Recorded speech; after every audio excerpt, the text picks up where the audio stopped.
Buenas tardes, hermanos. Que Dios les bendiga a cada uno de ustedes en esta tarde.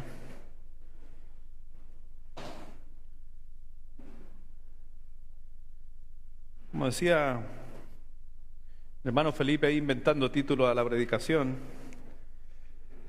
estamos hablando acerca de luchando por una familia, muchas gracias, luchando por una familia excepcional o familias excepcionales, porque hablábamos justamente la mañana acerca de Nehemías, que Nehemías, inclusive después lo relataba yo en la tarde conversando con alguien, de que el versículo de Nehemías le está diciendo al pueblo de que Dios está con nosotros, Dios estaba con el pueblo de Israel, pero les dice al pueblo: luchad ustedes por sus hijos, por sus esposas, por los hombres, luchen.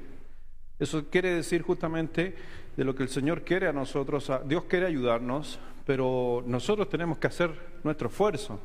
Y sobre todo en la familia, que en los días de hoy está siendo tan atacada, porque sabemos que Satanás le molesta a la familia, es la creación de Dios, y sabemos que la deidad y el poder de Dios se manifiesta a través de su creación, en especial nosotros.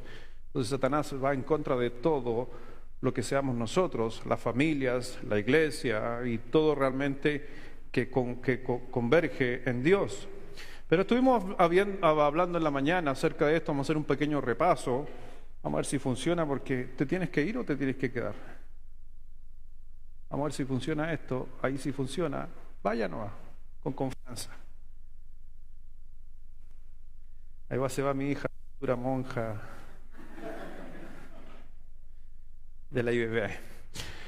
Bueno, vimos en la mañana un pequeño repaso. Estuvimos hablando de que las familias excepcionales son divertidas, y estuvimos hablando. ¿Qué no estuvo en la mañana?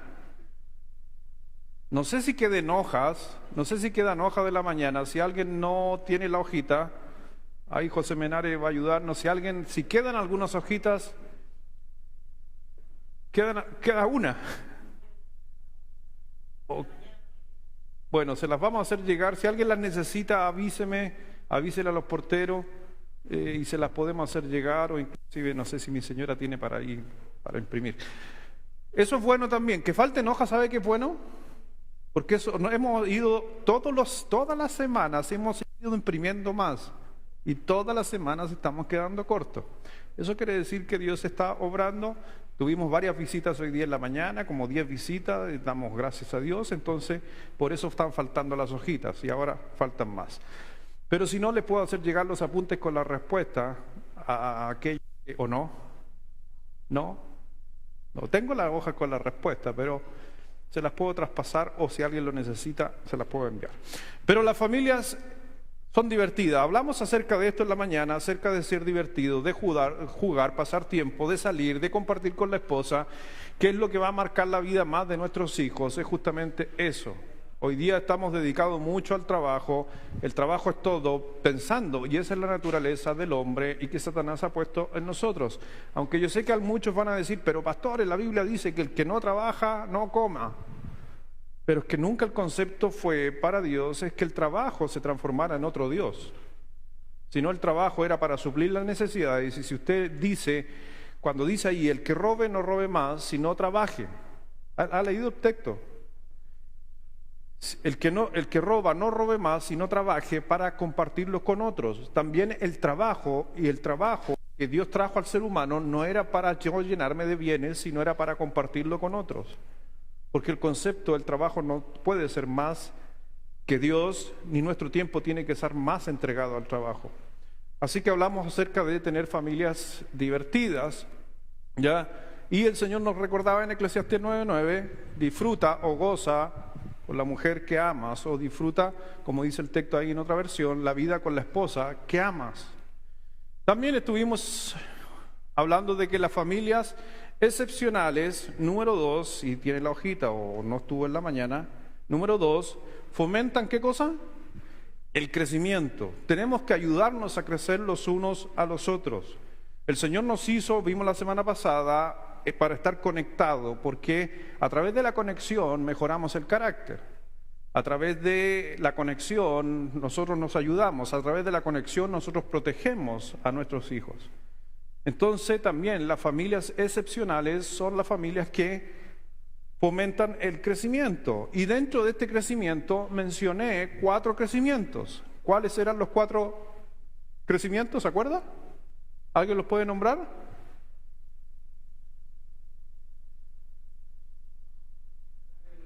¿Ya? ¿En estatura?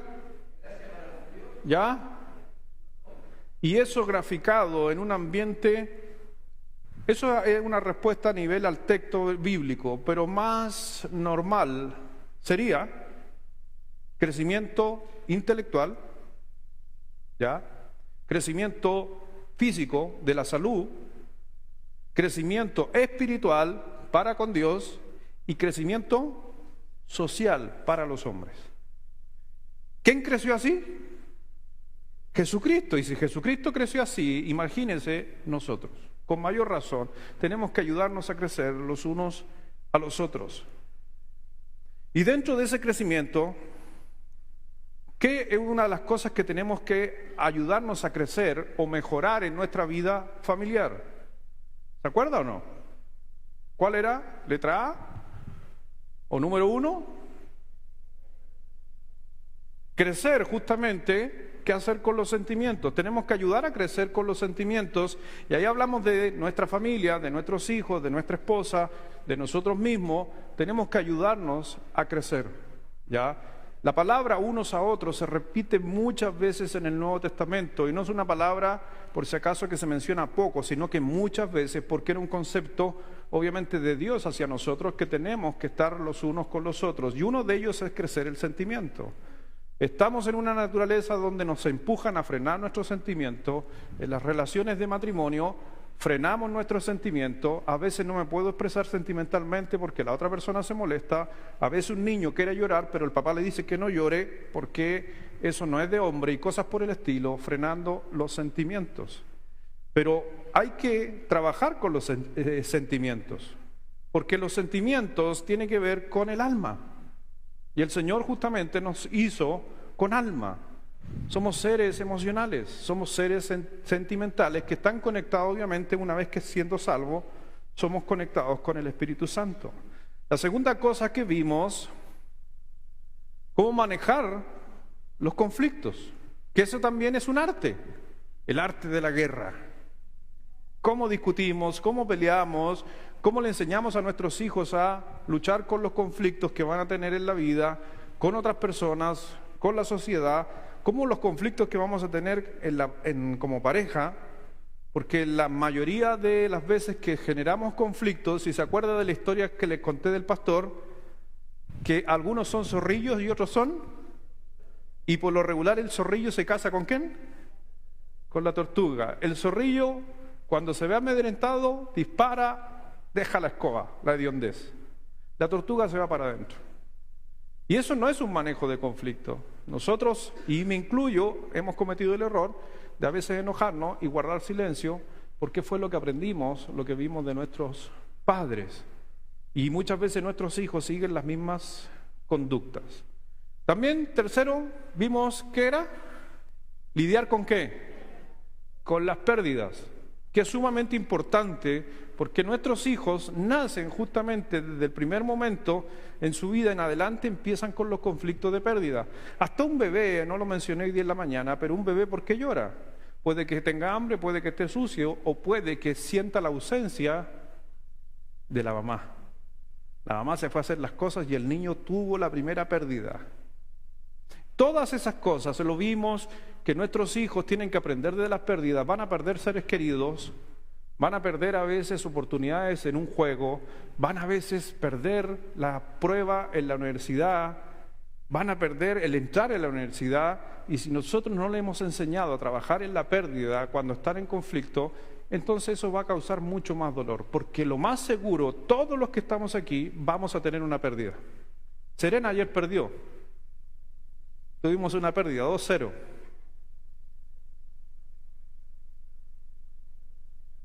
¿Ve? Entonces, es necesario lidiar. Una de las cosas o una de las historias que conté, que para nosotros la muerte de algún animal, en este caso nuestros perros o perros muy cercanos, o el cuyi de Vicente, se murieron y nosotros enfrentamos la pérdida como realmente algo, ¿cómo se podría decir? Emocionalmente de beneficio. Pescar al perro, hacer un hoyo, enterrarlo, decirle unas palabras al perro, aunque ya no nos escuche, aunque todos los perritos se van al cielo, dijo Disney, no importa, pero enseñarle a nuestros hijos que vamos a perder cosas importantes, sí. Algún día nos puede tocar a nosotros. Algún día van a perder a sus abuelos. Y por eso nosotros, una de las cosas que Dios también quiere, que nosotros como padre y como familia, trabajemos en las pérdidas. Número 4.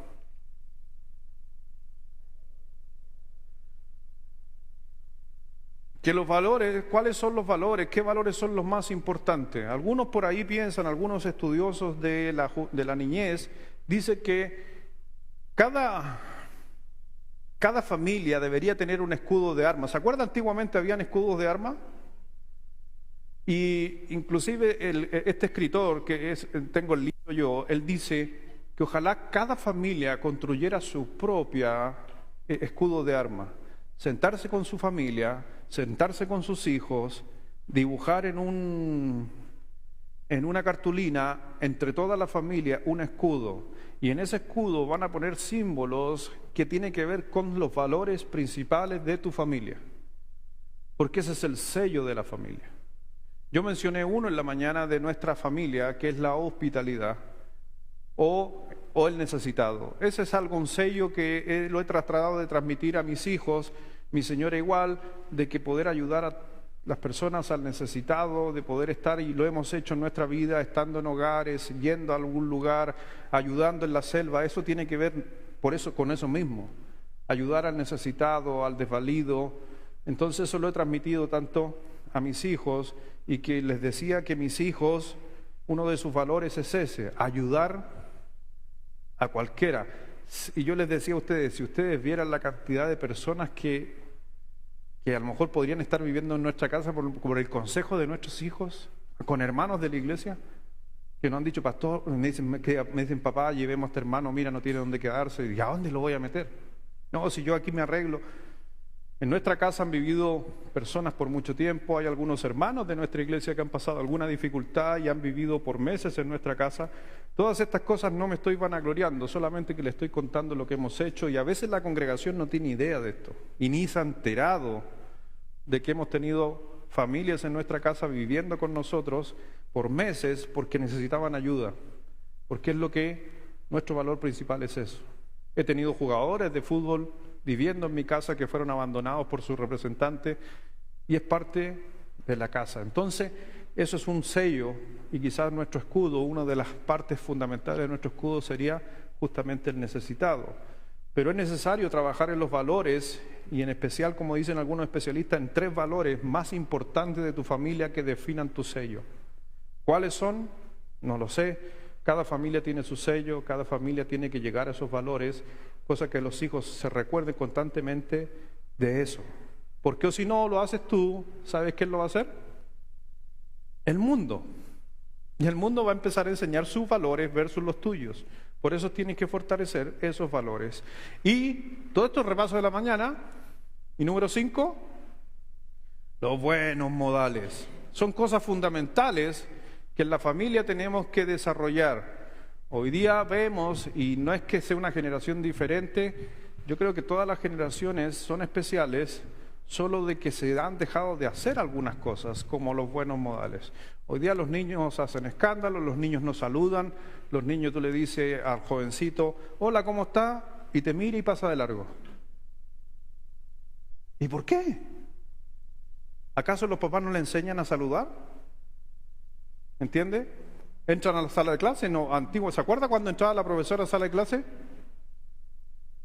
¿Se acuerda o no? ¿Qué hacíamos todos? ¿Y qué decíamos?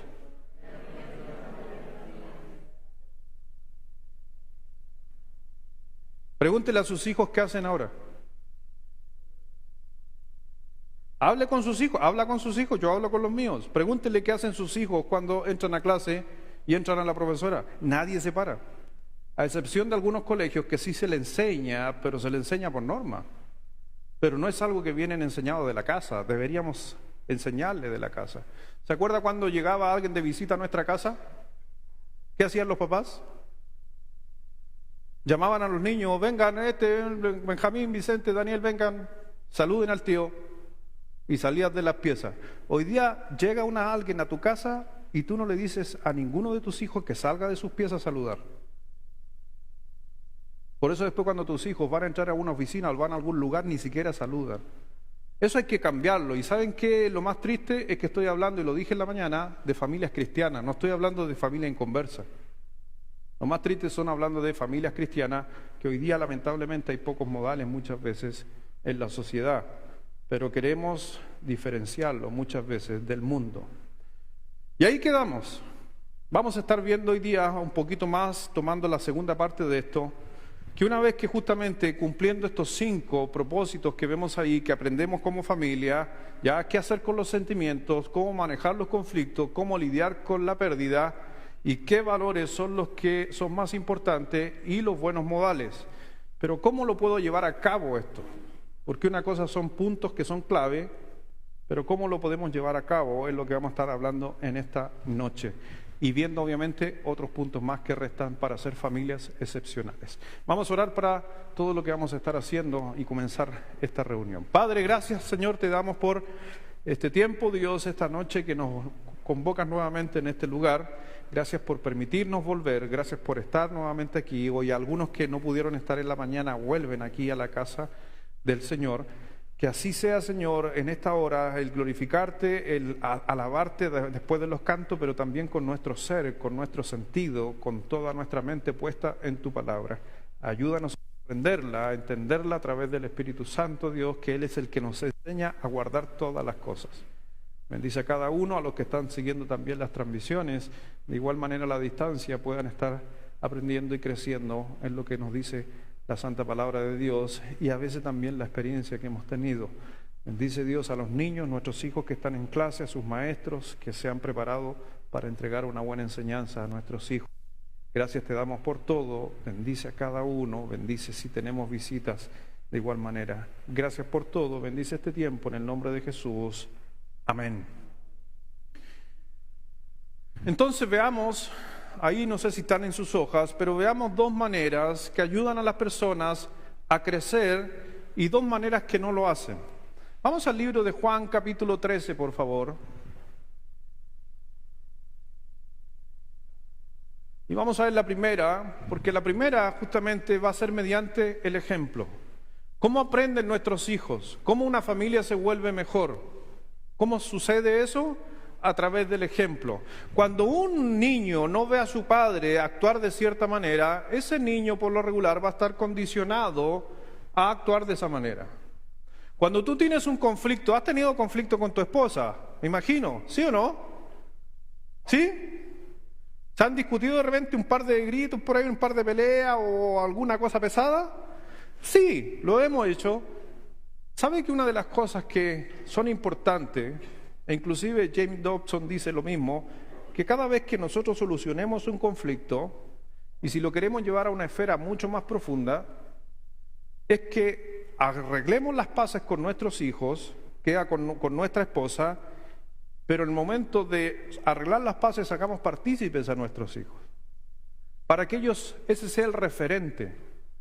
Si por ejemplo yo me grité con mi esposa, o nos dijimos cosas, y después dijimos que la embarramos, no deberíamos hacer esto, y en eso escuchó uno de nuestros hijos, se hace esa pelea, es después venir delante de nuestros hijos, tomarnos de las manos, quizás arrodillarnos con nuestra esposa, decirle: hijo, quiero que tú eres con nosotros porque yo quiero pedirle perdón a tu mamá.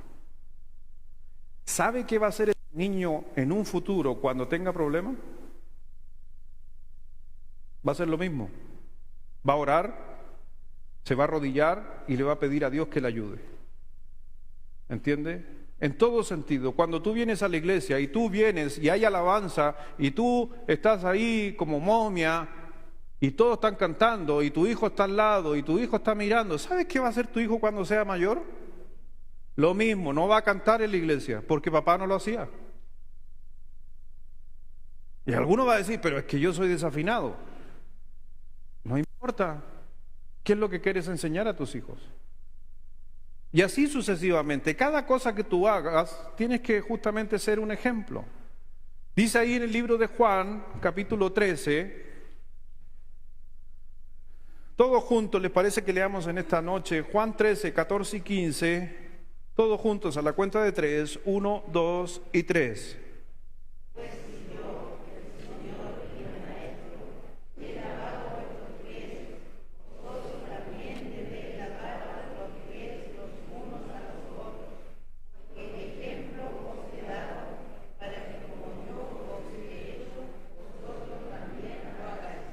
Es interesante lo que el Señor Jesucristo estaba enseñando aquel día. Dice, pues si yo, el Señor y el Maestro, he lavado vuestros pies, en otra manera, simplemente le está dejando un modelo de humildad y servicio. Le está diciendo a los discípulos, yo soy el modelo, yo soy el ejemplo, sigan mi ejemplo, sigan este acto de servicio, ya que yo le estoy lavando los pies a ustedes siendo el Maestro. Es un modelo. Vosotros también debéis lavaros los pies los unos a los otros. Porque ejemplo, ¿qué dice? Os he dado. Por eso nosotros vamos justamente a enseñar a la familia, a la esposa, al esposo, a otros, aunque no tengas hijos, tu ejemplo está siendo mirado por otros. Está siendo mirado por otros. Y es por eso que muchas veces un día hablaba con un pequeño de acá de la iglesia y me estaba diciendo, esto es para nosotros, y me dijo, oh, yo quiero ser como el Benja. Y mi hijo, si usted viera hoy día, y yo un día le decía a mi hijo, al mayor, yo le decía, hijo, desde el momento que tú empezaste a liderar, desde el momento que tú te subes al altar, desde el momento que estás liderando jóvenes, dejaste de ser alguien normal, ahora eres un ejemplo.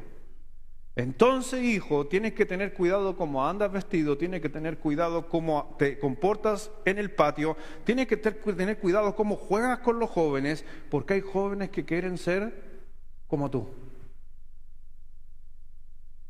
Y eso es una gran responsabilidad.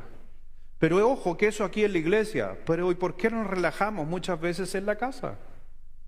Aprender justamente buenos ejemplos. Tus hijos muchas veces, y te digo algo, no quieren un sermón de cómo deben comportarse. Tus hijos quieren verte. Tus hijos quieren verte. Tus hijos quieren ver cómo tú resuelves los conflictos de los puntos que teníamos anteriormente. Tus hijos quieren ver cómo tú enseñas moral. Tus hijos quieren ver cómo enseñas valores. Tus hijos quieren ver cómo tú justamente ayudas a crecer al otro. Entonces, el ejemplo es algo que Dios constantemente nos dijo en su palabra. Todos están siendo mirados, y en especial, por si acaso, vuelvo a decirlo, los que lideran. Los que lideran son ejemplos. Y tenemos que justamente ser ejemplos. La segunda manera para ayudar a la gente a crecer o a las personas a nuestro alrededor es a través de las conversaciones. Tenemos que conversar, y lo decía en la mañana, a veces nosotros y nuestra generación, nuestra naturaleza humana, es que somos malos para conversar, porque no es natural. Es algo que Dios nos demandó de nosotros, es que justamente conversáramos, que habláramos. Pero hoy día estamos en un tiempo, en una sociedad donde la sociedad no conversa, donde no conversamos con nuestros hijos, donde no conversamos mucho con nuestra esposa, donde el teléfono celular ha tomado gran énfasis en nuestra vida.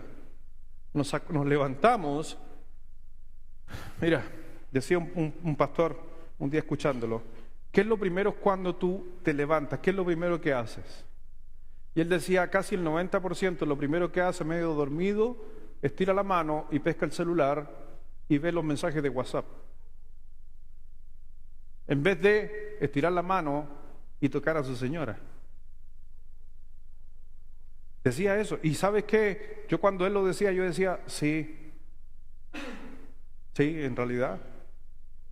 E inclusive algunos van a otro nivel, ya cargan el teléfono y lo ponen debajo de la almohada, ni siquiera en el velador porque es muy lejos.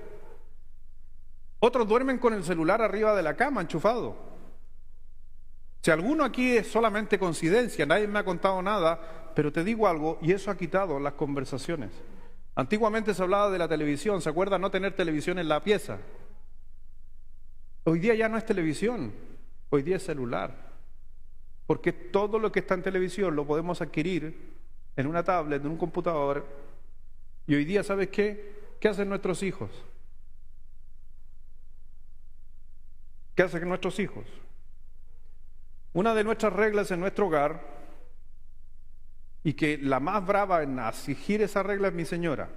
Yo te digo, siempre las señoras son espectaculares, pesadas pero espectaculares. En nuestra casa está prohibido el celular a la hora de almuerzo, o a la hora de 11, o al desayuno. Y hasta a mí me llega, porque también uno a veces, o como pastor, la gente te está escribiendo, te está llamando, y a veces una llamada urgente, y yo miro el celular que está vibrando, y mi señora me pega una sola mirada, y me hace, o en otras palabras, ¿de qué hablamos? A veces Benjamín se sienta al lado mío, y el Benja de repente lo mismo. Hoy día lidera, los que lideran piensan que el celular... Para uno que lidera no puede dejar el celular, para uno que trabaja no puede dejar el celular.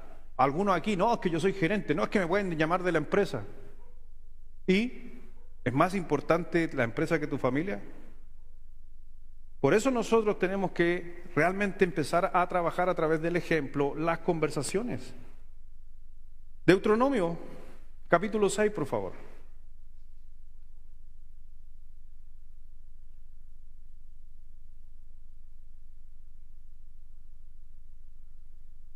Vemos justamente este mensaje tremendo de parte de Moisés ahí, cuando el Señor justamente iba a trabajar con él, iba a sacar al pueblo de Israel, y fue muy específico con los padres, fue muy específico.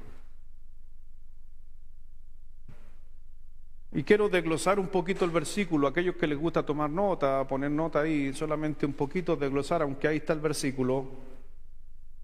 Dice, y estas palabras que yo te mando, ¿cuándo? Hoy, o sea, eran tiempo presente, hoy. ¿Este pasaje lo puedo aplicar ahora? ¿Lo puedo aplicar para mi vida, para mi familia? Ya. Y estas palabras que yo te mando hoy, cuando tú dices, estas palabras yo te mando, hago una pregunta, ¿es una opción o es un mandamiento? Es un mandamiento. Entonces lo que Dios estaba diciendo en ese texto, a través de Moisés, no era una sugerencia, era un hecho. Y ese pasaje yo tengo que llevarlo a mi vida, y yo tengo que aplicarlo a mi vida. Y estarán, dice, ¿dónde estarán? Sobre tu corazón, y las repetirás ¿a quién? A tus hijos, y hablarás de ellas. ¿Cuánto hablas de Dios con tus hijos? ¿Cuánto hablas de las leyes de Dios con tus hijos? ¿Cuántas conversaciones tienes acerca de la Biblia con tu hijo? No les dejen el trabajo, mi hermano, y te lo digo, no les dejen el trabajo a los maestros de escuela dominical. Los maestros de escuela dominical deberían reforzar lo que nosotros hacemos en nuestra casa. Pero te digo que muchos de nuestros hijos, o a lo mejor usted, sabe más historia por su maestro de escuela dominical que por su propio padre o madre. Y eso realmente no debe ser. Las instrucciones de parte de Dios en cuanto a la palabra de Dios, sobre todo de la infancia, si usted ve el Nuevo Testamento, no se mencionan niños. La enseñanza de los pastores, cuando Dios constituyó pastores, maestros, era para enseñarle a la gente para que tuvieran herramientas como adultos para la obra del ministerio. ¿Por qué? Porque el pensamiento de Dios es que el trabajo espiritual en la vida de los niños no era de la congregación, sino era de los padres. Pero como entró este sistema, escuela dominical, clases para niños, muchos padres se han relajado en el ejemplo espiritual de vuestros hijos. Y esas son cosas que tenemos que retroceder en el buen sentido de la palabra y decir, sí, pastor, entiendo eso, creo que la escuela dominical no puede reemplazar lo que yo enseño de la Biblia en mi casa. No lo puede hacer, porque es un mandato hacia los padres, y las repetirás a tus hijos y hablarás de ellas. ¿Y qué dice ahí? Porque ahí Moisés justamente nos menciona 4 cosas o 4 lugares donde nosotros tenemos que llevar a cabo todo este trabajo. Y estando, dice, ¿estando dónde? Para los que están tomando nota. Y si usted ve subrayado, usted debería subrayar eso también, para los que les gusta rayar su Biblia. 4 cosas: en tu casa, por el camino, al acostarte y cuando te levantes o al desayuno.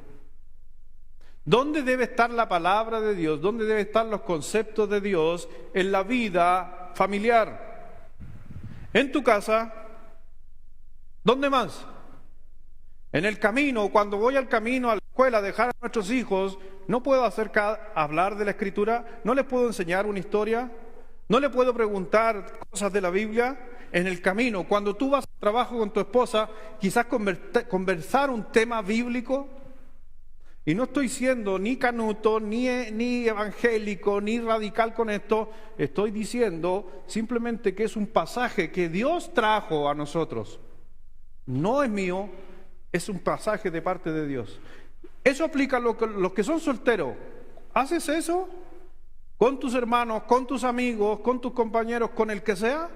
Era un pasaje donde justamente los tiempos de enseñanza de tú y tu familia son una responsabilidad simplemente tuya. Y el Señor ahí, en otras palabras, estableció 4 momentos donde enseñarlo. En otras palabras, está diciendo a cada rato. Nuevamente, ¿cuáles son los 4 lugares? Digámoslo fuerte. A la 1, a las 2 y a las 3.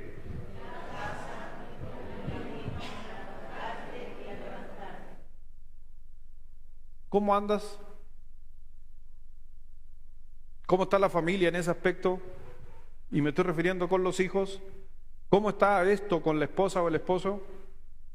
Yo estoy al debe. Soy sincero. Pero por eso estamos aquí. Porque cuando leía justamente estos textos, el Señor también, a usted no crea eso, o a lo mejor usted piensa, el pastor busca puros pasajes que él vive. No, hay muchos pasajes que me llegan y yo digo, oye Señor, perdóname, pero yo necesito enseñarlo.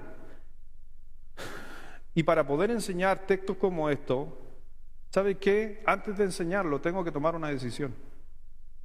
Porque Dios está esperando mi decisión más allá, y eso no es una justificación, pero si el día martes, el día miércoles, cuando estoy estudiando esto y me llega este mensaje, yo tengo 4 o 5 días para empezar a practicarlo antes de que llegue el domingo y hacerlo parte de mi vida. Porque yo igual soy exactamente igual que el resto. No soy diferente. Mi familia tampoco es una gran familia. También una familia que comete errores. Soy un papá que pelea con su hijo, soy un esposo que pelea con su esposa. Pero ¿sabes qué? Cuando nos encontramos textos como esto, entonces tenemos que decir, ¿qué hago? ¿Me quedo tal cual, brazos cruzados? ¿O simplemente los empiezo a vivir? ¿Por qué las familias no son excepcionales? Por eso. ¿Por qué mi familia no es excepcional? Por eso. Porque tengo 4 oportunidades para poder desarrollarlo en el día y no lo hago. La mayoría de las familias son familias promedio. Y estoy hablando de familias cristianas, ni siquiera me he metido a los inconversos. ¿Por qué? Por esto. Porque decimos ser creyentes, amamos a Dios, pero muchas veces no vivimos lo que Dios nos demanda. Pero también, una de las cosas, porque una cosa es a través del ejemplo y a través de la conversación basado en este texto, pero también hay formas de cómo no hacerlo. ¿Ya? ¿Y cómo no hacerlo? La crítica. ¿Somos buenos para criticar? ¿Sí o no? En nuestra naturaleza es la crítica. Y realmente no a través de la crítica. A veces creemos, y este es un error, y algunos pensantes dicen que es el error más común, que la gente tiende a pensar que yo hago crecer a otra persona mediante la crítica. Por eso llevan un término. Y la sociedad del mundo le puso este término: crítica constructiva. ¿Según quién? Veamos cuántas críticas constructivas hay en la Biblia. No hay críticas constructivas en la Biblia. La Biblia te dice o lo haces o no lo haces, pero no te está construyendo, porque la crítica destruye. Y si es positiva, destruye. La diferencia, me gusta más el texto que el Señor ocupó a través de los textos en el griego, es que te aconsejo hoy que es muy diferente a la crítica. Porque la crítica siempre va a tratar de buscar la destrucción. ¿Por qué? Porque cuando nosotros criticamos, aunque sea constructiva, la crítica muchas veces va, y hoy día lo estaba hablando con mi señora, hablamos cosas, por eso estoy poniendo en práctica lo que estábamos hablando. Hoy día mi señora, en la mañana temprano, ¿cuándo hablamos? ¿En la mañana en la pieza o fue después del...?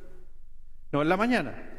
En la mañana estábamos hablando acerca de esta crítica por un estudio que hay justamente del deporte. Estaba estudiando un tema del deporte. Y mi señora me hizo una consulta y yo justo me acordé de eso que estaba leyendo y tiene que ver con esto. Hoy día, en el mundo del deporte, se ha vuelto cada día más alto rendimiento. Hoy día, estoy hablando en general, independiente del deporte. Antiguamente se entrenaba de una manera, los futbolistas antiguamente, ¿hasta qué edad jugaban? A un nivel de alto rendimiento. 32, 31. Hoy día tenemos jugadores de 40 años jugando impecables. Se extendió la vida del deportista. Los atletas también aumentaron la vida de competencia. Y en todas las competencias se ha alargado porque se han visto y se han mejorado. Y una de las cosas que estaba leyendo de estos estudios de neurociencia en cuanto al deporte tiene que ver con qué fijamos a la hora como entrenador, y yo lo aplicaba como papá. ¿Qué fijamos nosotros a la hora de dar un consejo o crítica a nuestros hijos? Y leía el texto de un deportista. Entonces decía, en los tiempos antiguos, ahí los que juegan fútbol quizás acordar, venía el técnico y te decía, por favor, te voy a pedir que no tires de afuera el área, entra al área y remata, pero por favor, no tires de afuera del área. ¿Qué estaba marcando en la mente del deportista? ¿Que entrara al área o que no entrara? No, ¿por qué no le estaba diciendo que entrara? Le estaba diciendo que no tirara de afuera. ¿Cuál era el énfasis? ¿El no o el entrar adentro del área? Entonces, no vas a entrar al área, que diga, vas a entrar al área, es lo correcto. Pero cuando yo le digo, no tires de afuera, entra al área, ¿por qué el no? Elimina el no. ¿Me está entendiendo? ¿Me estoy tratando de dar a entender? ¿Me doy a entender o no? Dígame que sí, que no. ¿Que sí? ¿Ahora sí? Es como cuando yo le digo a mi hijo, pobre de ti que no esté la cama hecha. O mejor decirle, cuando vuelva la cama tiene que estar hecha.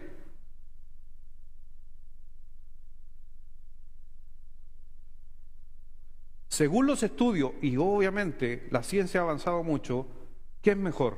Decirle que pobre que no tenga la cama hecha o que tenga la cama hecha. ¿Y qué es lo que hacemos comúnmente?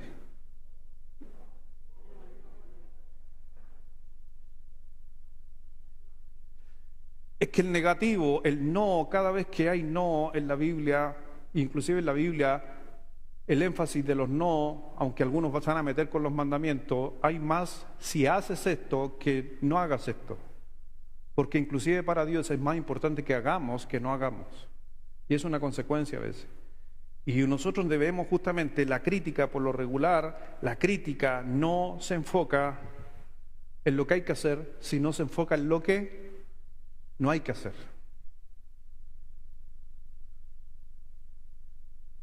Y a veces pensamos que ser crítico es ser rudo. ¿Sabes qué? los rudos o la forma ruda de hacer las cosas constantemente se ha demostrado que son simplemente fracasos. Llega un momento que cuando tú eres rudo con alguien, simplemente esa gente, por la rudeza de la forma que lo hacemos y la crítica, termina renunciando.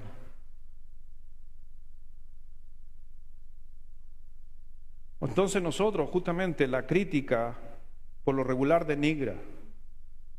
La crítica no funciona. Por muy constructiva que sea, ¿a quién le gusta que lo critiquen? Si es constructiva, te quiero hacer una crítica positiva. ¿A quién le gusta que le digan una crítica positiva? Me acuerdo un profe, un maestro que tuve de capacitación cuando nos enseñaron a ser un facilitador, a capacitar, a exponer, a enseñar, a todo lo que hacemos los predicadores, los pastores o a veces cuando estamos en conferencia. Siempre, y quizás Miguel se va a acordar y otros más se van a acordar, que el que nos enseñó nos decía, cada vez que se termine algo y se haga una evaluación, van a ocupar estas dos frases, y que sea sagrado en ustedes. Eso nos enseñaba alguien que nos enseñaba a capacitar. Decía, número 1, ¿qué estuvo bien y qué se debe mejorar? Esa fue una de las dos grandes frases que aprendí de un capo y que hasta el día de hoy las trato de llevar a la práctica. Cada vez que hago un evalúo, cada vez que pienso en algo, cada vez que veo algo, estoy diciendo qué se puede mejorar y qué estuvo bien. Pero la mayormente, el común de la gente, ¿qué dice? ¿Qué estuvo mal? ¿Y qué no hay que volver a hacer? Es toda una mirada negativista, de crítica, de denigrar muchas veces la función de uno, y a veces, ¿sabes qué? La gente hizo lo mejor que pudo.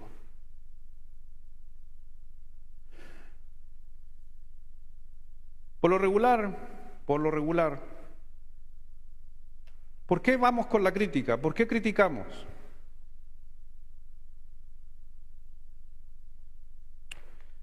Mire, algo que dice por ahí un escritor.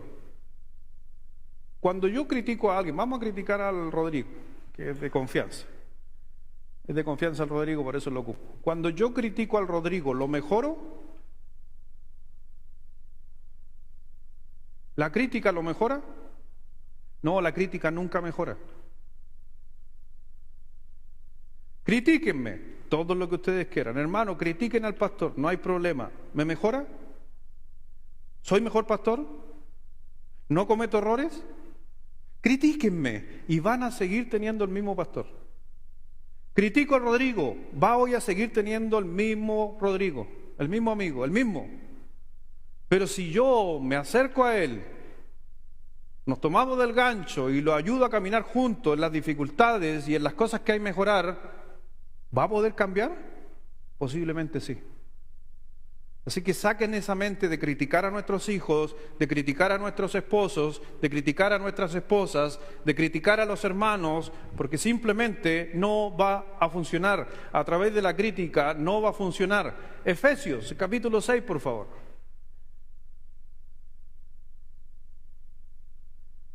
En Efesios capítulo 6, versículo 4, es casi muy similar a lo que dice Colosenses también, capítulo 3, 21. Son pasajes paralelos.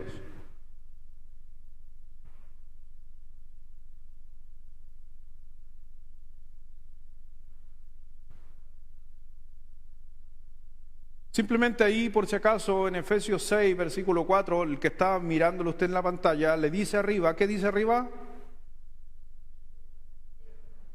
¿Qué tipo de versión es? Ya. ¿Está viendo ahí o no? Reina Valera contemporánea. Esa Biblia es la última revisión de la que usted tiene en su mano. ¿Ya? Han habido más revisiones, lo dije en la mañana, ¿se acuerda? Pero eso es lo último de lo último en Reina Valera. Que yo creo yo, que quizás en 10 años más, 20 años más, las iglesias van a estar usando esa versión, que es la posterior. Antes de 1960, ¿cuál se usaba?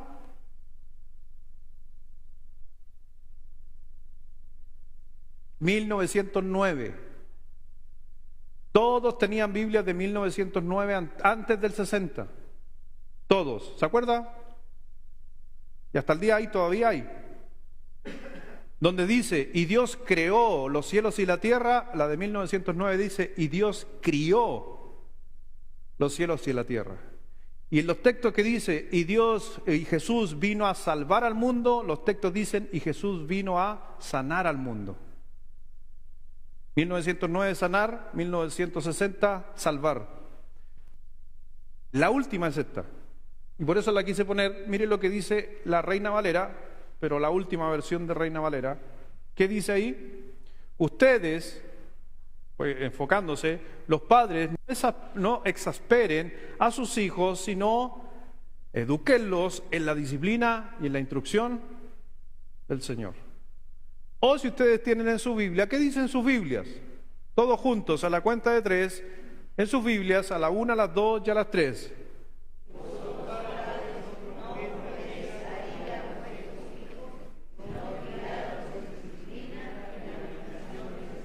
Si usted se da cuenta, cambiaron la palabra por ira por exasperar.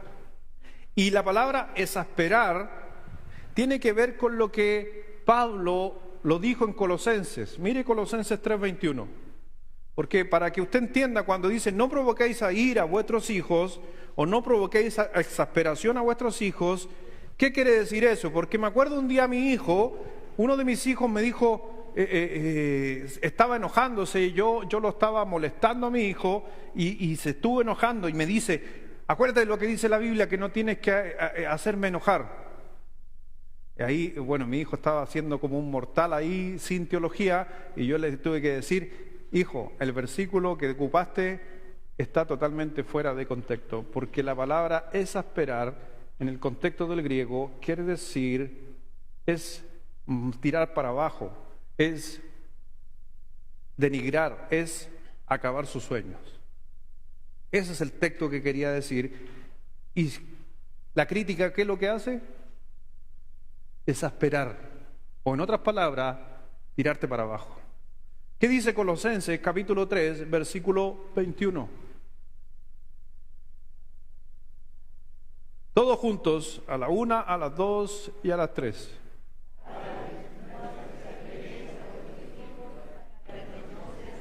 ¿Para que no qué? Entonces, papá, yo quiero ser abogado. ¿Qué vaya a ser abogado tú si con suerte leí un libro?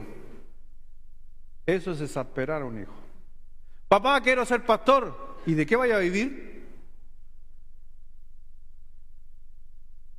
Mami, quiero ser señora de pastor. Hoy vaya a pasar hambre.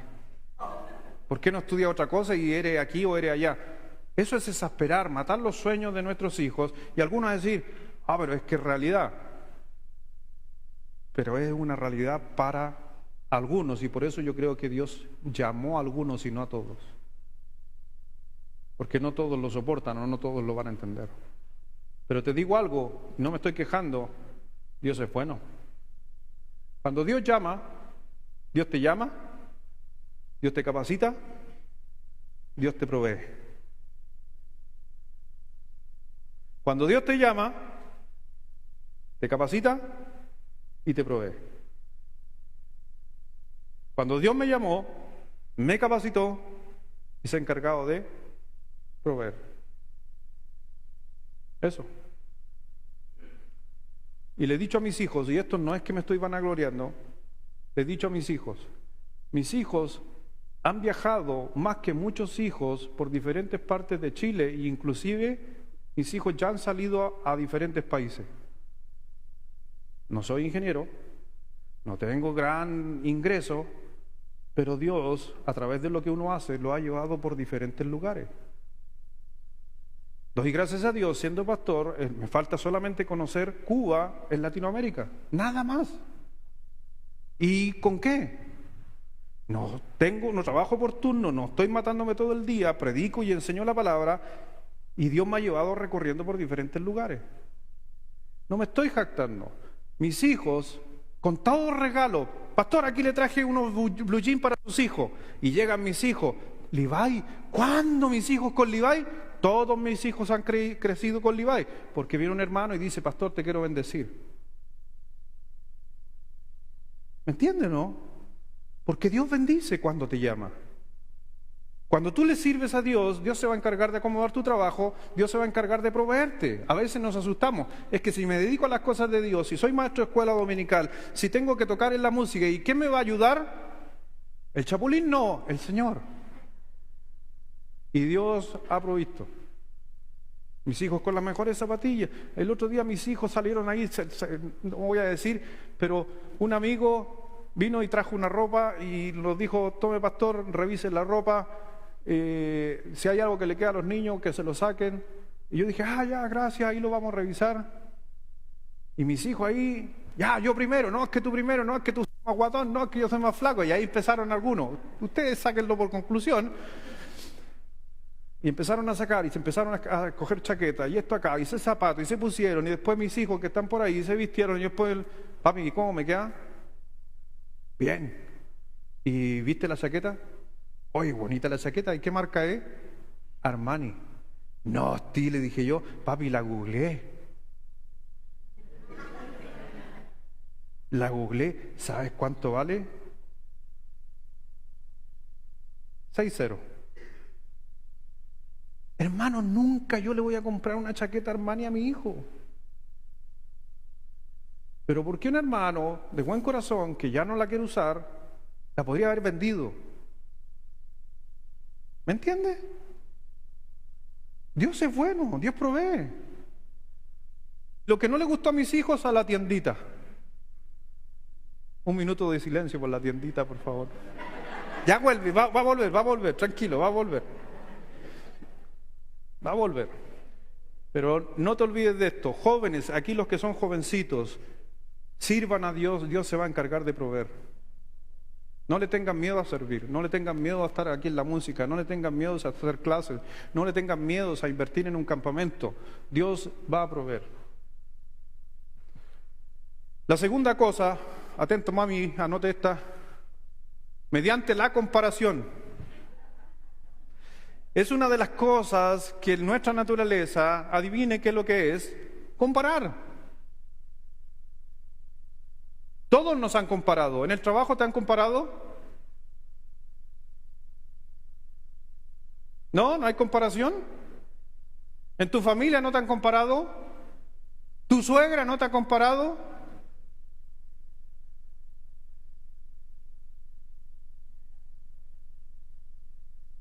¿Tu papá no te ha comparado? ¿Tu mamá no te ha comparado?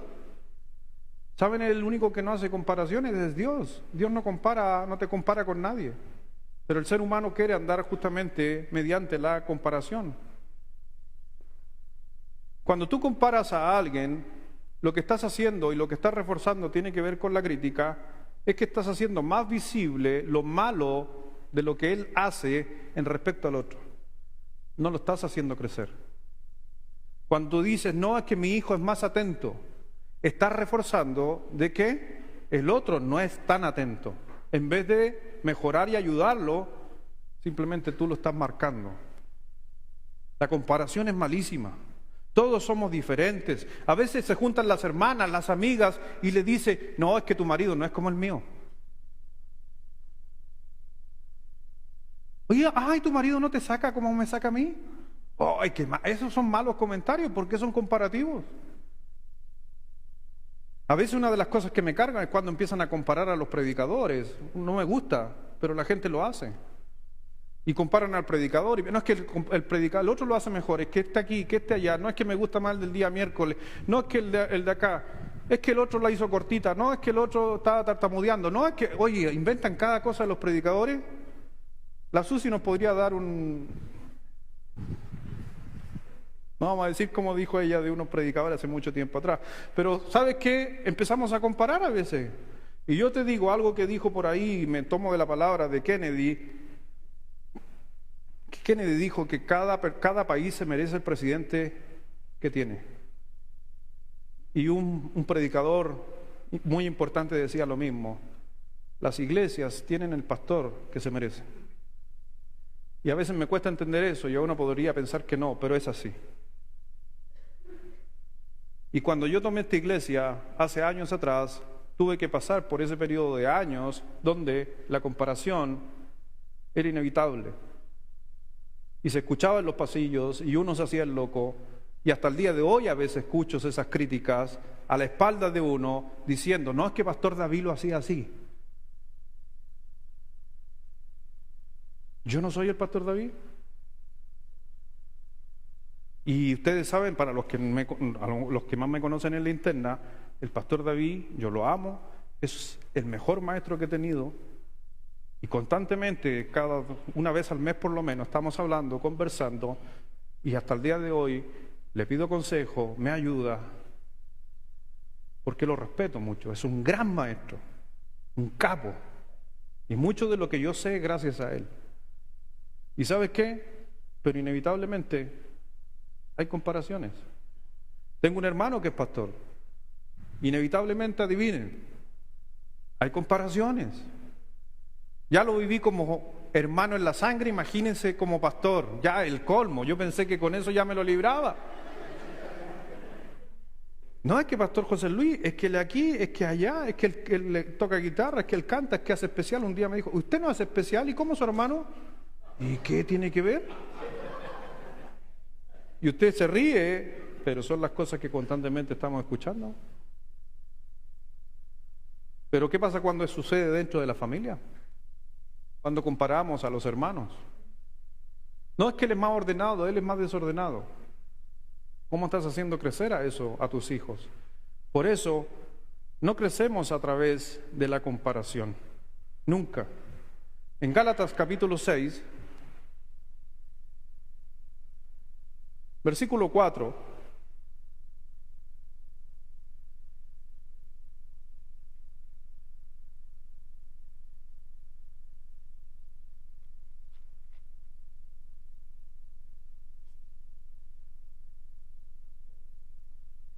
dice en Gálatas capítulo 6, versículo 4, así que cada uno someta a prueba, ¿qué dice?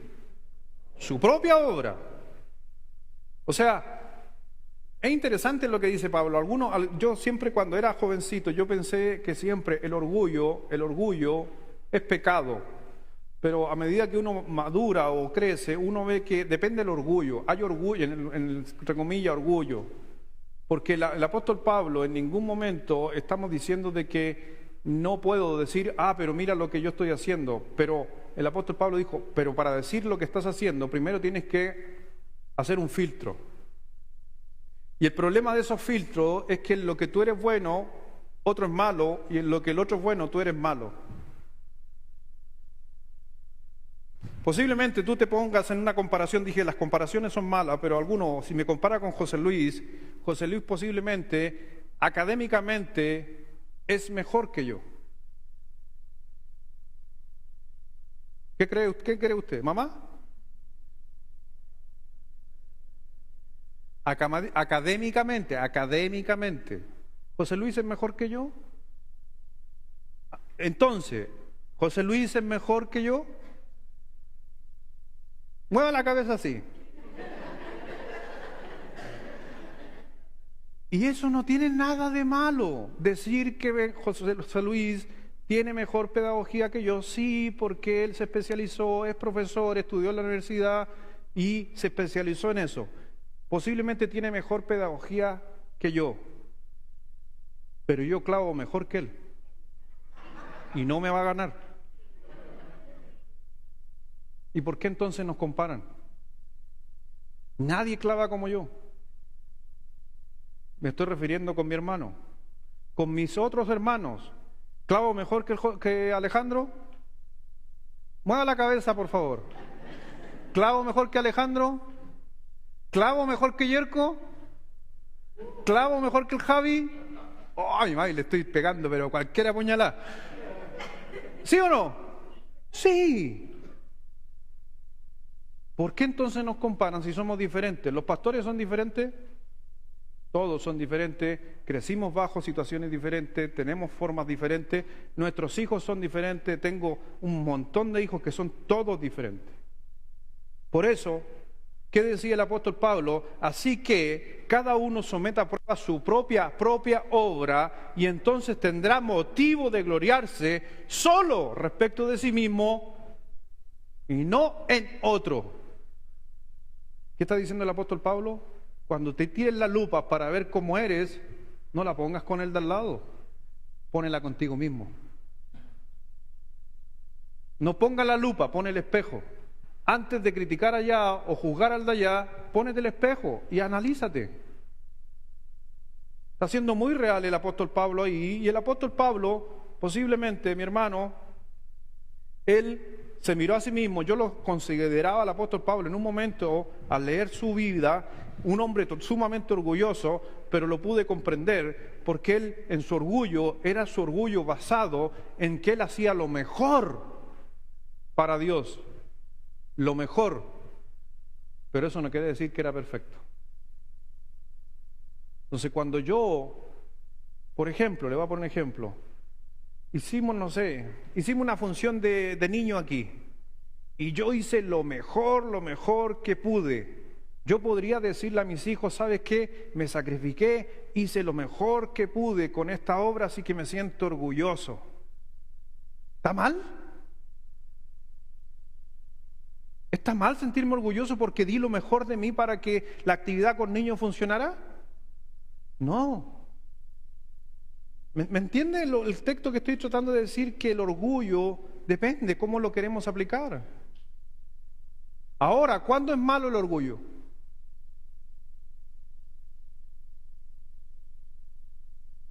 ¿Cuándo es malo el orgullo?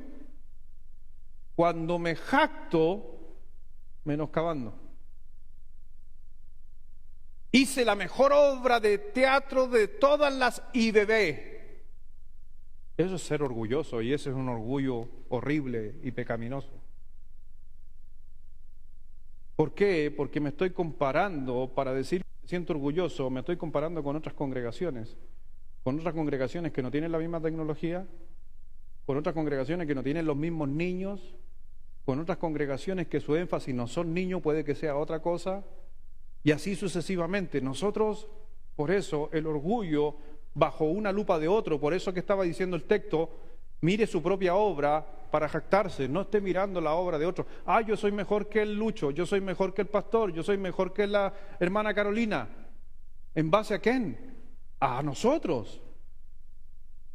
No, nunca. Nunca te compares con otro. Primero contigo mismo. Júzgate contigo mismo. Yo creo que hay orgullos legítimos y hay orgullos no legítimos. No hay nada de malo en decir que di todo lo mejor y me siento orgulloso por hacer lo que estoy haciendo, en mis errores, con mis cosas, con los conflictos. Pero cuando inmediatamente digo, pero lo hago mejor que otro, creo que ahí traspasamos una línea de la que el apóstol Pablo no quería decir. El Señor dice en el libro de Mateo, capítulo 5, búsquelo, Mateo 5, versículo 45, una gran verdad que a veces nos olvidamos, porque a veces pensamos que cuando las cosas no funcionan a nosotros, es lo mejor o me siento muy orgulloso en comparación con otro. Pero mire lo que nos dijo el Señor en Mateo 5, 45.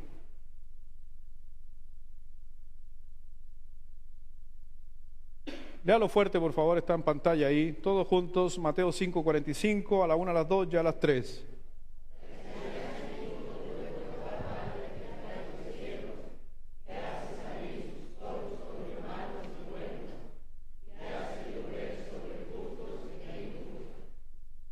El sol y la lluvia es para todos. No para los buenos, no para los mejores. Tenemos el concepto a veces en nuestra mente medio cristiano antiguo de que si nos va bien somos buenos cristianos, si nos está yendo mal somos malos cristianos. No, el sol sale para todos. Y hay días de lluvia y hay días de sol, pero no nos comparemos porque Dios es igual con todos. Dios gobierna para todos. Por eso cuando vas en la vida y vas a pasar alguna tormenta, o alguien, un miembro de tu familia va a pasar una tormenta, la que sea, tormenta emocional, financiera, moral, física, enfermedades relacionales, conflictos, porque creo que nadie en la tierra puede andar sin tormenta. Todos vamos a pasar por tormentas, sin excepción. Todos. Y Dios hace salir el sol para todos. Y la lluvia para todos. Y la tormenta para todos. Por eso, cuando estés atravesando una tormenta, cuando te dejaste de no hacer lo incorrecto de los puntos que tocamos, veamos el punto 3 para ya ir cerrando en sus hojas. Las familias excepcionales se protegen mutuamente. Y dije familias, no familiares. Lo aclaré hoy día en la mañana, ¿se acuerda? Familia, no familiares. Las familias excepcionales se protegen unos a otros justamente constantemente porque vamos a enfrentar tormenta. Y en el libro de Eclesiastés, capítulo 9, versículos 9 y 10, mejores son dos que uno porque tienen mejor paga de su trabajo, porque si cayeran, y eso lo leí en la mañana, eso es muy interesante, lo leímos. ¿Cuántas veces cae el justo? Si 7 veces cae el justo. Me gustan esos versículos porque inmediatamente a los puritanos los está diciendo, ojo, los justos igual caen. ¿Y qué dice el texto? Mejores son dos que uno porque tienen mejor paga de su trabajo, porque si cayeren, es importante relaciones, es importante la familia para protegerse, el uno levantará a su compañero, pero ¿qué dice? ¡Ay del solo! Que cuando cayere no habrá segundo que lo levante.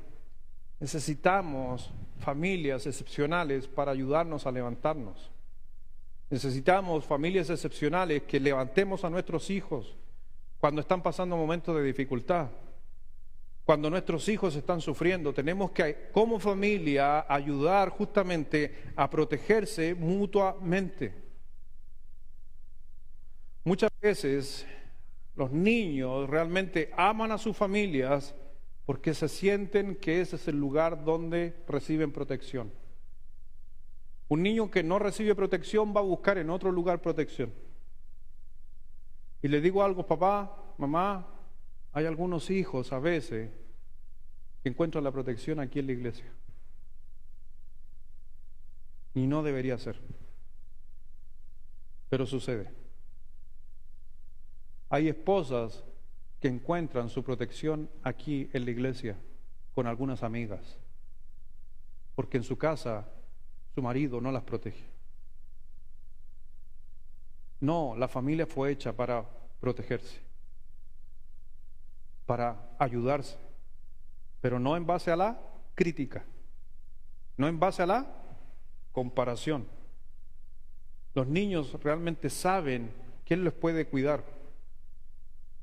¿Se acuerda la semana pasada? Yo hice la mención de una iglesia que ellos no creen en o apoyan a orfanatos. ¿Se acuerda o no? ¿Se acuerda de eso?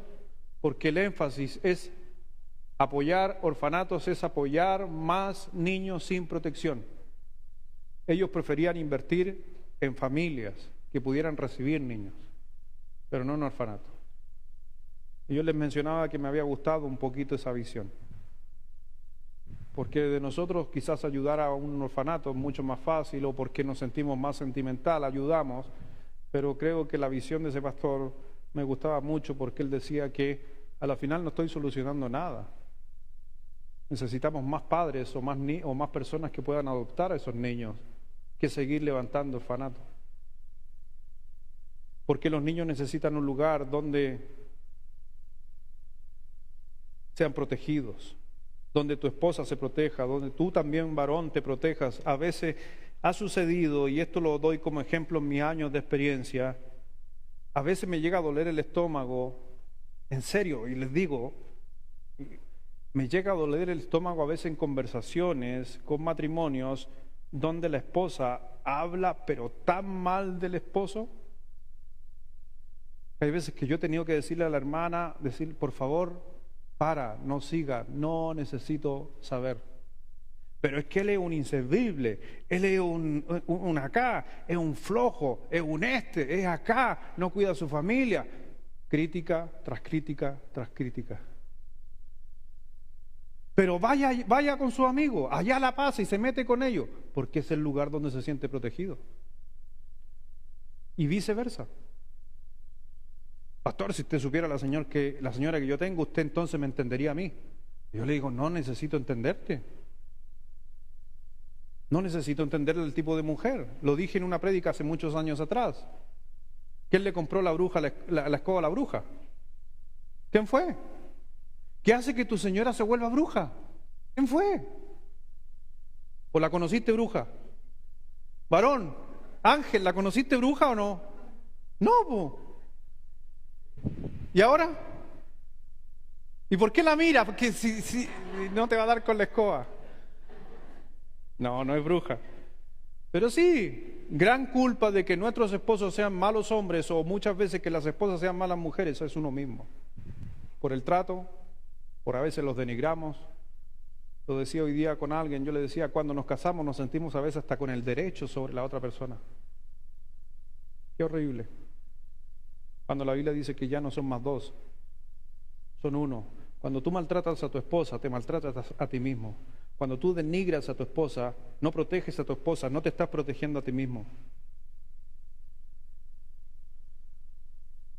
Por eso necesitamos protegernos. ¿Y de qué cosas tenemos que protegernos? Yo no sé si en sus apuntes traen unos tips ahí o tipos. ¿Sí? Rápidamente. Una de las cosas que tenemos que protegernos es de los cambios. Lo mencioné el otro día. Los cambios son tormentas en la vida. Los cambios son grandes baches en el camino. Cuando un hijo de la familia una familia se cambia del trabajo, es un gran cambio.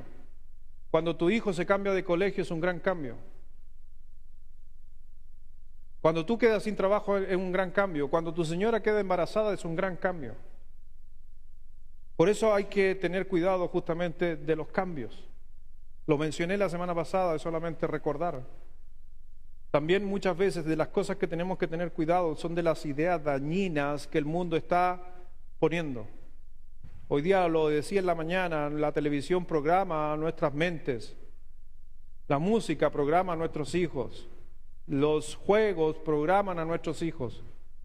Los hijos necesitan ser protegidos, pero muchas veces ellos se consideran protegidos por el sistema que el mundo le ofrece, los videojuegos y cosas por el estilo.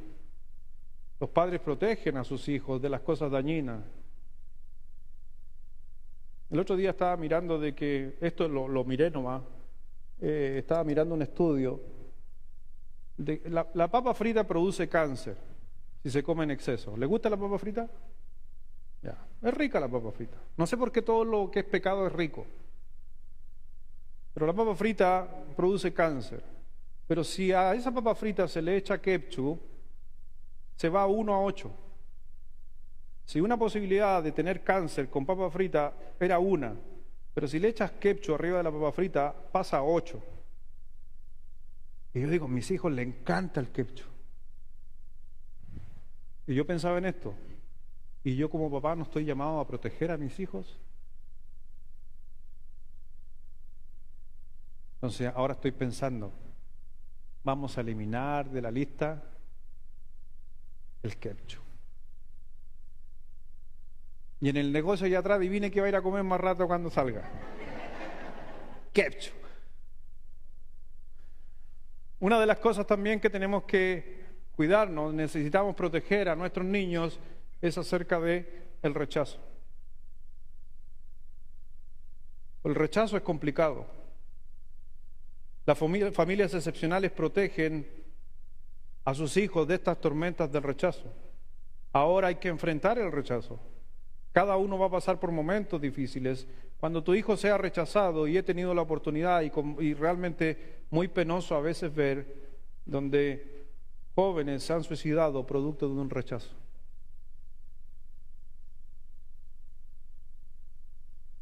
Pero yo pregunto, ¿por qué a ese joven desde chiquitito no se le enseñó a lidiar con el rechazo? ¿Y sabes qué? Ese es el problema.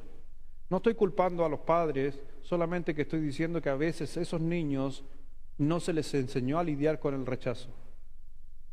Los dejaron afuera de un equipo, allá va la mamá, lo toma y lo mete para adentro. No queda en un colegio, allá la mamá le dice, ya no importa, este año no vas a estudiar.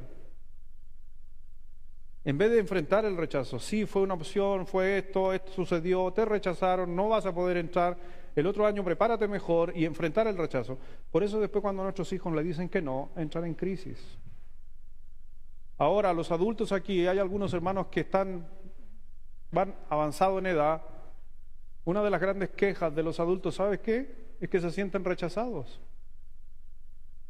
Los jóvenes, nosotros seguimos haciendo nuestra vida y nuestros padres se sienten rechazados. El Señor dijo algo respecto a eso en el Salmo 71, versículo 9. No me deseches en el tiempo de la vejez, cuando mi fuerza se acabare, no me desampares. Ese es el salmo del abuelo. Ese es un salmo de la gente de edad. Y Dios estableció en su palabra en el Salmo 61, hablando de los hombres de edad, las personas decanas, Dios está diciéndole a todos nosotros, los que somos más jóvenes, no deseches a la persona en su vejez. Dios lo sabía. Así que posiblemente algún día tú te puedes sentir rechazado cuando seas adulto, cuando tengas tu edad. Pero si has sido bien enseñado y entrenado en las cosas de Dios, sinceramente va a ser una tormenta donde tu familia te va a proteger.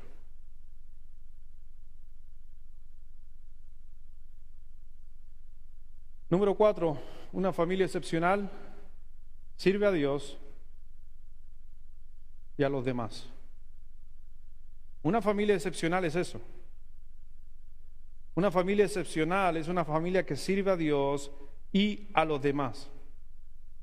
Por eso muchas de las cosas que hoy día nosotros podemos ver en nuestra vida tiene que ver con lo que hemos aprendido, con el ejemplo.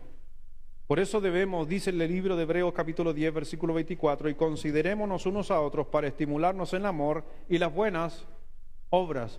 ¿Pero qué dice? Considerémonos unos a otros. Hay que servir a otros. Hay que dar hospitalidad unos a otros. Ayer estaba mirando, no sé si alguien vio ayer el programa de este periodista que anda en búsqueda de Dios, se llama el programa.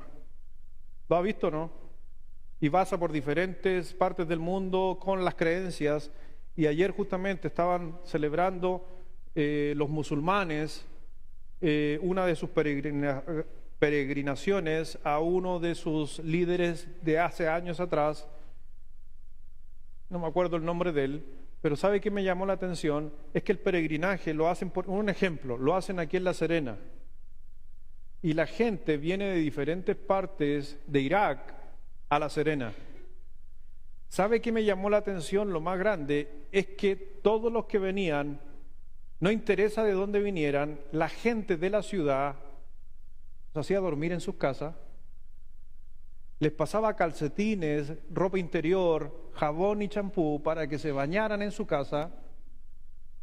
Les tenían platos y la gente iba pasando y lo hacían entrar a la casa sin conocerlo, porque eran peregrinos, porque iban a hacer su adoración a su Dios, a su peregrinaje, pero la gente del pueblo los recibía.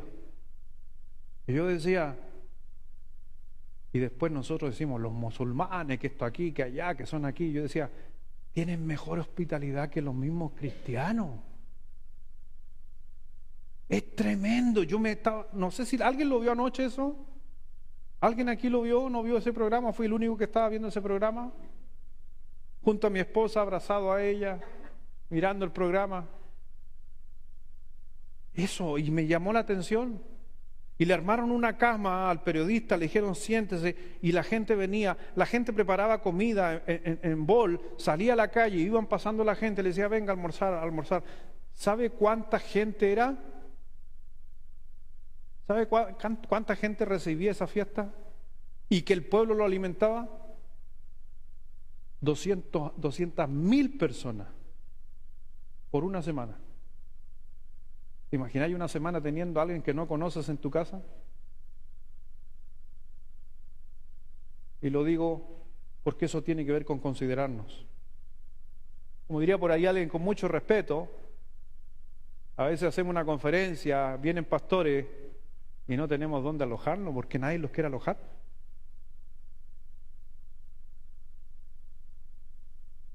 Y somos cristianos. No estoy hablando en general, no hablando específicamente. Pero no puede ser que haya mayor hospitalidad en gente que no cree en lo que usted cree y que creo que usted tiene más fundamento que ellos. Pero las familias excepcionales se ven por otros. Mire lo que dice la Escritura, ahí en el libro de Hechos de la familia de Cornelio, piadoso y temeroso de Dios, que dice, con toda su casa, y que hacía muchas limosnas, ¿a quién? Y oraba a Dios siempre. ¿Ubica a Cornelio? Dice que Cornelio, un gran discípulo del Señor Jesucristo, daba muchas y hacía muchas obras para la gente que no era cristiana. ¿Cuántas obras tú haces para la gente que no es cristiana? No sé si te gustaría, y te hago la pregunta, ¿te gustaría que la Biblia hubiera hablado de ti aquí en la palabra, de tu ejemplo? ¿Te gustaría que si hubiera estado en ese tiempo la Biblia dijera, y la familia Sepúlveda hospedaba y hacía esto? Ese es un gran privilegio que han pasado 2000 años y ¿sabes qué? Todavía se sigue hablando. Tremendo. ¿Tu familia es conocida por eso? Por eso las familias excepcionales modelan la dedicación, modelan el servicio, modelan la generosidad, modelan la oración por otros. Estamos constantemente en eso. En 1 Corintios, capítulo 1, versículo 16, hermanos, ya sabéis que la familia de Estéfanas es las primicias de Acaya y que ellos se han dedicado, ¿a qué dice? ¿Te gustaría que fueran nombrados en la Biblia como Estéfanas con su familia que estaba dedicado al servicio de los santos? Tremendo. Y quedó ahí 2000 años, seguimos hablando de Estéfanas y su familia. Ahora yo no sé si hablan de tu familia. Deberían hablar. Deberían decir, oh, la familia tanto, es una familia tremenda, una familia hospedadora, una familia que se dedica a las cosas de Dios, una familia que sirve en la iglesia. ¡Qué reputación! Por eso a la final, y termino con esto, un gran pasaje. Lo mismo pasó justamente en la vida de este personaje, porque Josué a la final tuvo que tomar una resolución de su vida, de todo lo que estaba sucediendo en el pueblo de Israel. ¿A quién vas a servir? ¿Vas a servirte a ti mismo? ¿Vas a servir a la sociedad? ¿Vas a servir a los valores? ¿Vas a servir al dinero? ¿Vas a servir a qué? Josué, ¿qué dijo? Pero en cuanto a mí, porque a la final, no familiares, familia. Ahí están mis familiares, mi papá, mi mamá, hasta mi tía al lado, una media pariente, al lado también, es media pariente la Cristina también. Ellos son mis familiares, pero yo tengo que tomar una resolución cada vez que escucho la Biblia, y mi resolución tiene que ser de mi familia. Yo soy la cabeza, mi familia, mi esposa y mis hijos. Y Josué, ¿qué fue lo que dijo? ¿Cuál fue la resolución después de escuchar todo lo que se dijo ese día en Israel? Pero yo y mi casa, o más bien dicho, mi familia, no mis familiares, mi familia, serviremos a Jehová. ¿Y tú? Tienes que llegar a esa resolución para llegar a ser familias excepcionales. ¿Vamos a batallar? ¿Van a haber conflictos? ¿Van a haber tormentas? Sí, pero esas cosas también ayudan a poder llegar a ser familias excepcionales. No importa, y te quiero decir con esto, no importa lo que hagan otras familias. No importa lo que hagas tú, te lo digo con mucho respeto, no me importa lo que hagas tú. A mí en esta noche me importa lo que voy a hacer yo con mi familia. Y creo que no me he arrepentido en todos estos años, 24 años sirviendo al Señor, y espero seguir por más años con mi familia sirviendo al Señor, hasta que Él, el Todopoderoso, tome otra decisión. Por eso, papá, marido, mamá, tienes que tomar decisiones. Y ojalá la más principal, que tú y tu casa sirvan a Dios y sirvan a otros. Vamos a orar. Padre, gracias Dios te damos, mi Señor, por tu palabra. Gracias Dios, porque hemos visto justamente durante todo este día que somos llamados a ser mucho más de lo ordinario, de la gente común. En la mañana pudimos quizás algunos venir aquí al altar y decir, Señor, voy a hacer un cambio, pero con mayor convicción. Quizás lo de esta noche reafirma esa decisión que tomaste. Tenemos que empezar a luchar por nuestra familia. Tenemos que empezar a luchar por los valores que enseñamos en nuestros hogares. Tenemos que empezar a luchar por el servicio y el ejemplo que damos como familia. Tenemos que luchar para ser más hospitalarios como familia. Tenemos que luchar para dedicarle tiempo y disfrutar y divertirnos con nuestros hijos y familia. Por eso, Padre mío, gracias porque nos abre los ojos, porque nos das muchos pasajes donde lamentablemente en algunos hogares no se llevan a la práctica. Para eso estamos aquí en la casa de Dios. Para eso estamos escuchando la enseñanza, y por eso mismo Josué ese día escuchó la enseñanza y él tomó una decisión. Yo y mi casa serviremos a Jehová. Te invito y te animo a ser una familia excepcional, porque las familias excepcionales también pasan tormentas, porque las familias que agradan a Dios también el sol y la lluvia les llega, no hay diferencia. Pero lo que va a marcar la diferencia es en especial lo que decía Josué, que tú tomes la decisión de que si te habías enfriado, de que estás ahí a media, de que hayan habido situaciones que a lo mejor te han acomplejado o te entran en conflicto, pero al final esas cosas siempre van a estar, porque Dios hace salir el sol y la lluvia para justos e injustos. Tormentas van a haber siempre, pero lo que tiene que quedar marcado en nuestra vida es que yo y mi casa tenemos que servir a Jehová, mantenernos en sus principios. Quizás no has pensado nunca, pero cuando escuchamos hablar de Cornelio, cuando escuchamos hablar de Estefanas, a la final lo que estamos hablando es de legado. Cornelio dejó un legado en su familia, Estefanas igual. ¿Y por qué no tú puedes también dejar un legado?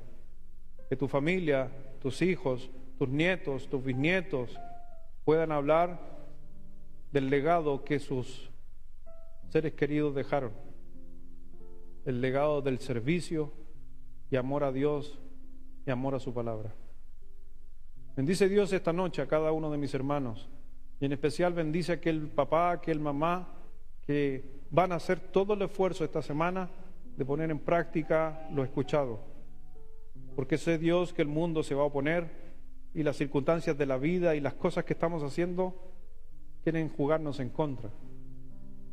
Pero yo sé, como lo dijo Nehemías, Dios ya está de nuestro lado. Ahora tenemos que pelear por nuestra familia. Y yo me decido, y te lo digo delante de esta congregación y delante de ti, Dios, yo quiero luchar por mis hijos, por mi esposa.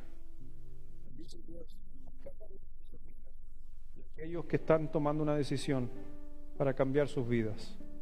Gracias, Padre, gracias por todo lo que hemos vivido durante este día, por las enseñanzas, y que a la final somos los que queremos mejorar, los que estamos aquí, los que queremos crecer, los que queremos cambiar. Bendice a cada familia también de esta iglesia, representada aquí por ustedes, por los que están también escuchando, y que Dios les acompañe en su resolución, en su toma de decisiones. En el nombre precioso de nuestro Señor Jesucristo te lo pido. Amén.